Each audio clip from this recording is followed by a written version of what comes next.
Hi, welcome back to the channel. Michelle and Tim would be sharing my curriculum picks for the 2025-2026 school year for my 5-year-old son. And again, I'm probably one of the last people to share my curriculum picks because there's a lot of things we test out during the summer or extend into our summer that will go into our school year. So I'm not going to make you a video until I know for sure this is what we're doing.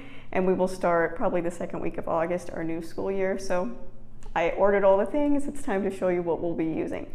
So my 5-year-old son, this past year, he did preschool half the year and went into kindergarten the other half of the year. So much like my 8-year-old, he's going to be, straddling 2 grades during the beginning of the school year. So he will finish up some kindergarten level and go into some first grade next year. So I'm going to flip the camera around and show you what he'll be using for this upcoming school year.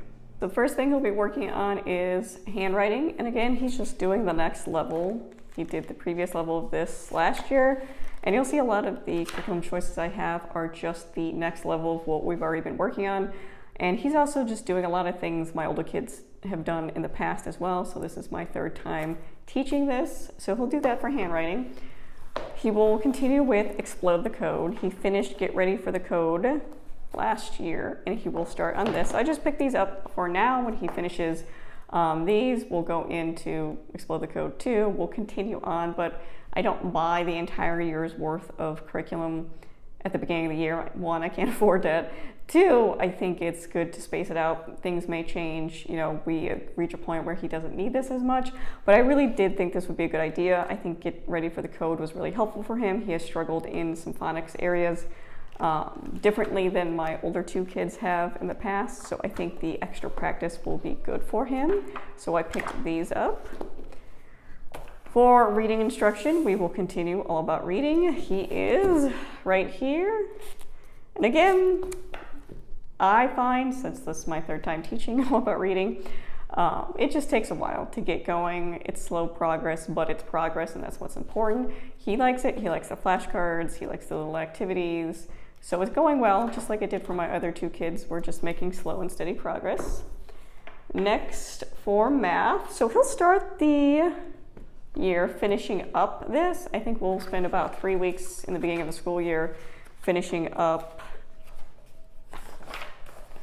Yeah, so he will have review, clocks, time of day in August. And then after that, we will go straight into Dimensions KB. And I do get questions of, why I don't continue with Math with Confidence. I think it's a great program. It worked really well for my middle child. It was just too easy for her. That's why we switched her to Dimensions. And my oldest one has done Dimensions since we brought her home in 3rd grade. So I could continue with Math with Confidence, but I have the entire teacher guides from Dimensions KB all the way up to 6.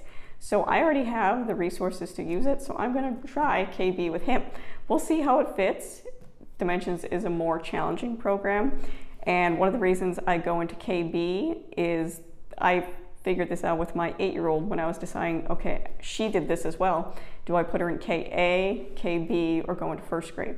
I think it's a good transition. It was a really good transition for her to go from Math with Confidence into KB, because Dimensions does teach things a little ahead, and it's also teaches it in a different way than normally is taught. So I do think that's the best path for us. We will see if it's the best path for him, but that is my current plan. He will start at the beginning of the year, finishing off a couple lessons in this, and then we will go into KB. But again, I just bought this level. I already have the teacher guide from previous years. I bought this level to see how it works. If it works, we'll continue on with that. If not, I'll reassess and decide where to go with math from there. So the other part of his language arts instruction will be core knowledge language arts. He did preschool last year and started kindergarten level. We got about halfway through, and we will finish off the kindergarten level of core knowledge. I do think it's important. There is reading instruction in core knowledge. It's broken into different parts: skills and listening and learning. Skills, it's handwriting, phonics instruction. Listening and learning is more contextual knowledge, vocabulary, things like setting, plot, those types of things are covered in core knowledge.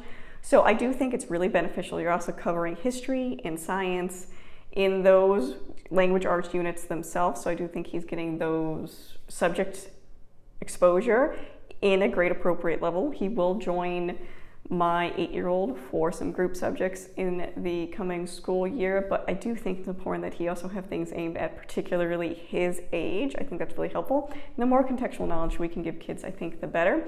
So I'm going to take it to my computer and show you what units we'll be covering for Core Knowledge Language Arts Kindergarten this year.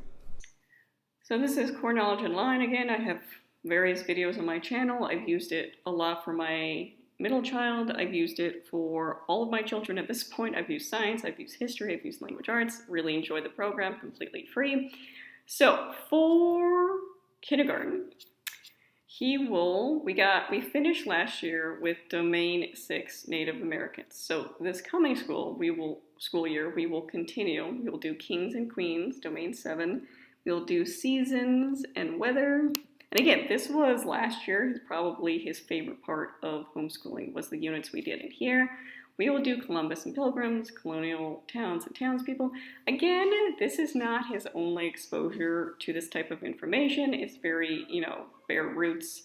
There's definitely a more Eurocentric viewpoint given in core knowledge units, but that doesn't mean there aren't other resources brought in or other conversations being had, but I do think it's a basic introduction that is beneficial. Domain 11, taking care of the earth, and then Domain 12, presidents and American symbols. So we'll see how far that gets us. If he finishes those, we will go into first grade units as well. It just really depends on the time we have. And again, I've done all these units with my 8-year-old in the past. So I'm familiar, I've already taught all these. So these are some of the first grade units that we would get into. So we'll see how far we get with it. Again, I think it's a really good program, completely free online, really beneficial.